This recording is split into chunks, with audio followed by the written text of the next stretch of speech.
আজকে আমি কথা বলবো কন্ট্রোল চার্টের আরেকটা প্রবলেম নিয়ে, কেপি প্রবলেম, যেটাকে এসসিপি ক্যাপাবিলিটি ইন্ডেক্সও বলা হয়ে থাকে। এই এসসিপি মানে স্ট্যাটিস্টিক্যাল প্রসেস কন্ট্রোল।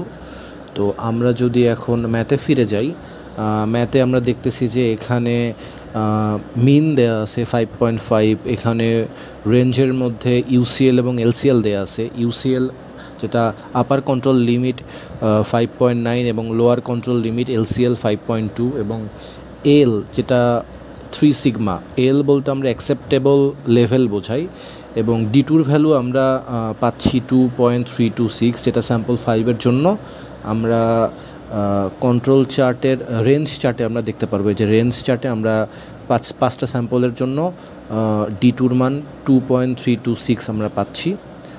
তো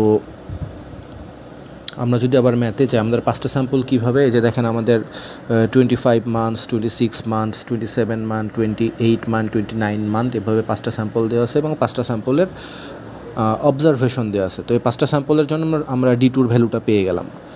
তো আমরা যদি এখন কেপির এবং এই প্রসেস থেকে আমাদের বের করতে হবে যে কোন কোন গ্রুপটা ফুললি ক্যাপাবল এবং কোন কোন গ্রুপটা ফুললি ক্যাপাবল না, এবং কোন কোন গ্রুপটা এক্সেলেন্ট এই ওভারঅল প্রসেস সিস্টেমে। তো এই গ্রুপগুলো আমরা কিভাবে ডিটারমাইন করব, আমি ওভারঅল প্রসেসে এখন চলে আসব। তো প্রথমে আমার দরকার হলো এই কেপি ফর্মুলাটা। কেপি ফর্মুলাটা হলো mean UCL minus minimum bracket UCL minus mean, comma mean minus LCL bracket close divided by 3 sigma. এবং এর জন্য আমার আরেকটা ফর্মুলা লাগবে, যেটা সিগমা ভ্যালু বের করার জন্য রেঞ্জ বাই ডি2। তো আমরা যদি এখন ইন্ডিভিজুয়ালি প্রত্যেকটা স্যাম্পলের ক্ষেত্রে দেখি, পাঁচটা স্যাম্পলের জন্য আমরা পাঁচটা রেঞ্জ ভ্যালু পাবো। তো আমরা প্রথম স্যাম্পলের দেখবেন 1 নাম্বারের ম্যাক্সিমাম ভ্যালু হলো 5.6 এবং মিনিমাম ভ্যালু হলো 5.4, দুটার মাইনাস করলে হলো 0.2। 2 নাম্বার স্যাম্পলে আমরা পাচ্ছি 5.6 এবং মিনিমাম ভ্যালু পাচ্ছি 5.4, আমরা রেঞ্জ পাচ্ছি 0.2 এবং 3 নাম্বারে সেম এস 0.2 পাচ্ছি। এখন আমাদের রেঞ্জটা, এই এভারেজ রেঞ্জটা বের করতে হলে প্রত্যেকটা রেঞ্জকে যোগ করে, 3টা রেঞ্জ যেমন আমরা পাইলাম, 3টা রেঞ্জকে যোগ করে এদের এভারেজ করতে হবে, 3 দিয়ে ভাগ করতে হবে, আমরা 0.2 পাইলাম। ঠিক সেম প্রসেসে 27th মান্থের জন্য আমাদের ম্যাক্সিমাম যে অবজারভেশন এবং মিনিমাম অবজারভেশনটা মাইনাস করে একটা রেঞ্জ পাবো এবং 3টা স্যাম্পলের জন্য 3টা অবজারভেশনের জন্য 3টা রেঞ্জ পাবো এবং 3টা রেঞ্জকে আমরা এভারেজ করে একটা রেঞ্জে নিয়ে আসবো। এভাবে 25 মান্থের জন্য একটা রেঞ্জ বের করব, 26 মান্থের জন্য, 27 মান্থের জন্য, 28 এবং 29, 5টা মান্থের জন্য 5টা রেঞ্জ বের করব।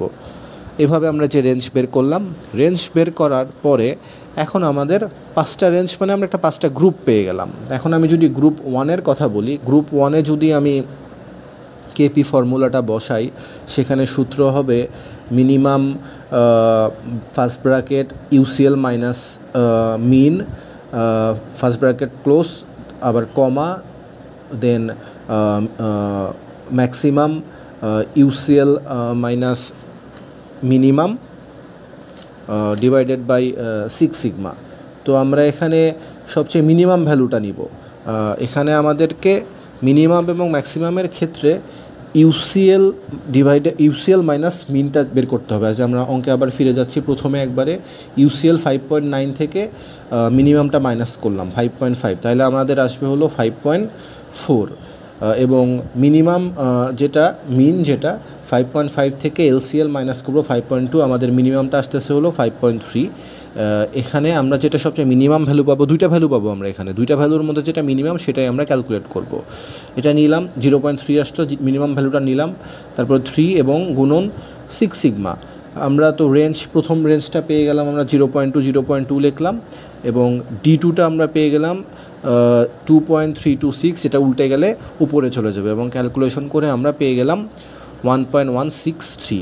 এভাবে আমরা 5টা গ্রুপের জন্য সেম প্রসেসে 5টা ভ্যালু পাবো। আমরা গ্রুপ 2-এর জন্য ওই যে ম্যাক্সিমাম ভ্যালু থেকে মিনিমাম ভ্যালুটা নিব, আর সেম প্রসেসে আমরা পাঁচটা ভ্যালু পাবো। যেমন প্রথম গ্রুপ 1-এর জন্য আমরা 1.163 পাইছি, গ্রুপ 2-এর জন্য 0.87, তারপর 0.98, 2.326 এবং 0.98 পেয়েছি। এখন আমাদের জানতে হবে আমরা যে পাঁচটা ভ্যালু পেলাম এই পাঁচটা ভ্যালুর মধ্যে কোনটা অ্যাকসেপ্টেবল, কোনটা গুড, কোনটা ভেরি গুড, এই জিনিসগুলো আমরা বোঝার চেষ্টা করব। কেপির ভ্যালু যদি এখানে আমরা দেখতে পারতেছি লেখা আছে, কেপির ভ্যালু যদি 1-এর থেকে কম হয় তাহলে এই প্রসেসটা বা ওই ডাটাটা নট অ্যাকসেপ্টেবল হবে। কেপির ভ্যালু যদি 1-এর সমান হয় বা 1 হয় সেক্ষেত্রে বেয়ারলি অ্যাকসেপ্টেবল হবে। কেপির ভ্যালু যদি 1-এর থেকে বড় হয় সেক্ষেত্রে অ্যাকসেপ্টেবল এবং প্রসেসটা গুড আছে। এবং কেপির ভ্যালু যদি 1.3 থেকে বেশি হয় সেক্ষেত্রে এটা ভেরি মাচ অ্যাকসেপ্টেবল। তো আমরা দেখতে পারতেছি যে গ্রুপ 2 যার ভ্যালু এবং গ্রুপ 5 যেটার ভ্যালু 1-এর থেকে কম, এই জন্য এটা not fully acceptable. Group 3, group 1, group 3, group 4 এটা ক্যাপাবল, কারণ এটা 1-এর থেকে বেশি। যেটা আমি দেখতেছি 0.98, এটা অলমোস্ট 1, তো আমাদের এটা 1 ধরতে হবে।